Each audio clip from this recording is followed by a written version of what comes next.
Welcome you all to this video. This video is Linear Graph Basics Part 3, and in this video we will advance ourselves a step further into the linear graph series, and we'll learn how to represent a set of data which is x and y on the coordinate plane or quadrants or a 2D graph. Basically all three are same thing. So let's not waste any time and proceed ourselves into the lesson. Alright, so let's dive into the lesson.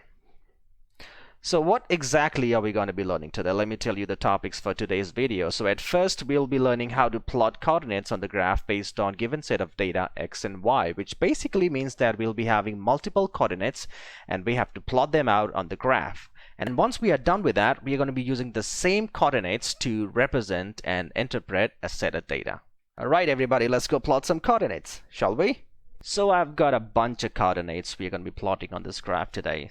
But before that, I have a question to everybody watching this video. And my question is, do you know what is a coordinate? Do you know what is a coordinate made up of? And do you know how to plot a coordinate on a graph? And if you know all that, that's all well and good. But in case if you don't know, I will put a link of my last video in which I explained what are coordinates and how do you plot coordinates on a graph. And I'm going to put that link on top of your screen so that you guys could click and learn more about the basics of the graph. Okay, so let me give you one line definition about what is a coordinate. Coordinates are basically combined value of x and y together. So as we can see right here, the value of x is 1 and value of y is -3, and they are combined together. And we can always give a name to our coordinate. So let's go give the name A to our coordinate. So we can say that this coordinate A has a combined value of x and y together. X is 1 and y as -3.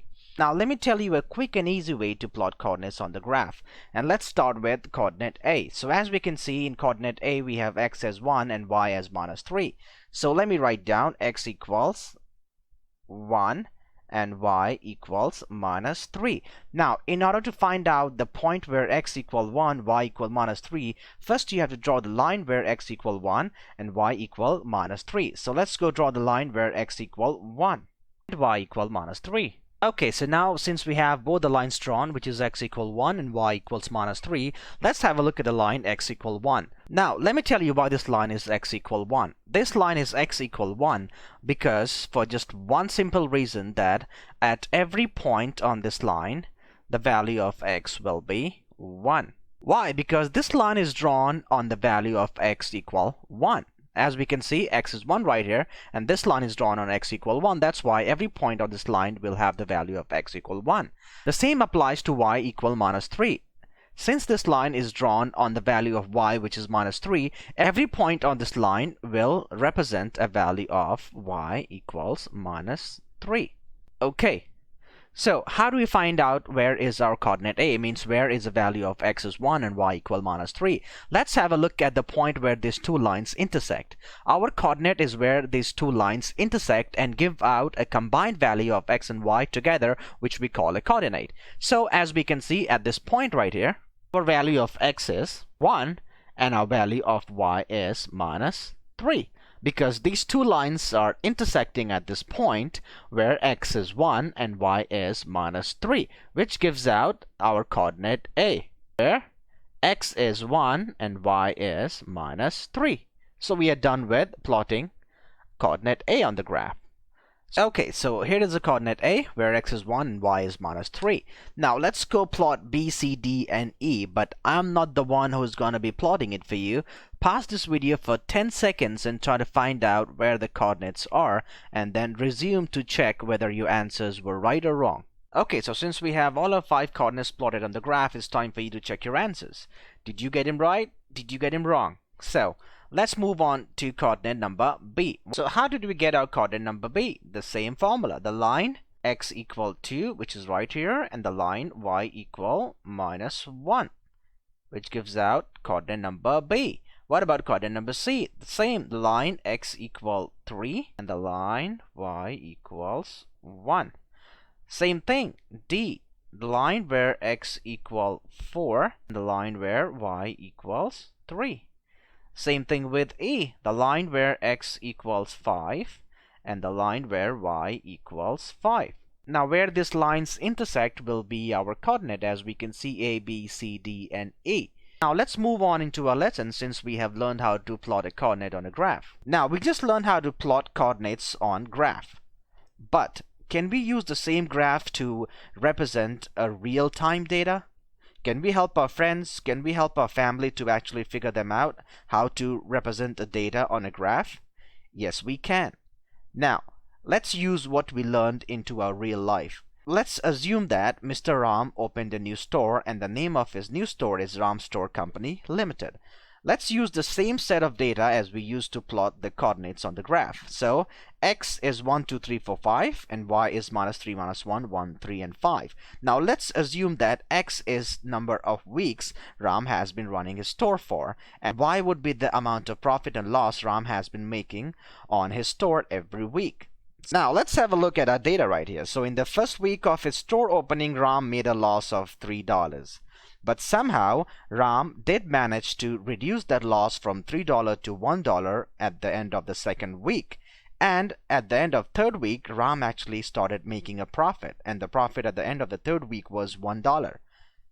And that $1 turned out into a $3 profit at the end of the fourth week, and at the end of the fifth week, Ram made a profit of $5. So can you believe this is the same data we just used to plot the graph, and now the same data makes so much more sense because the same data is actually amount of time, and in that amount of time how much profit and loss has been made by someone. So now this entire scenario makes kind of sense.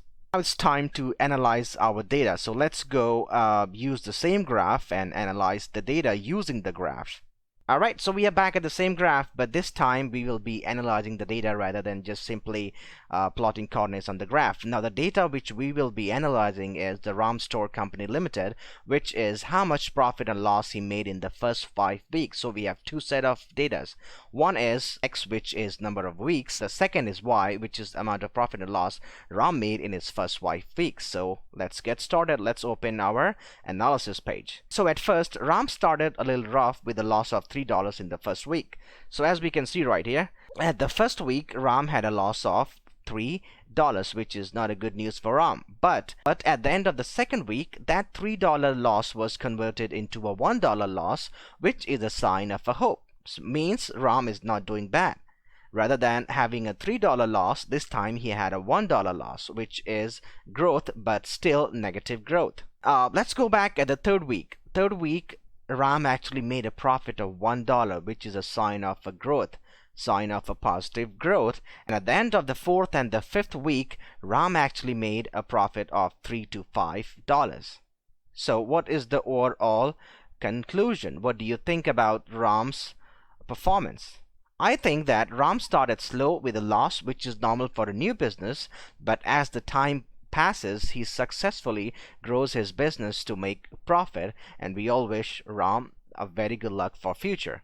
Now before we jump into the conclusion of this video, since we have a line here, let me just tell you something which we are not covering in this video. That's future content, but this line has an equation of its own, and that's called equation of line.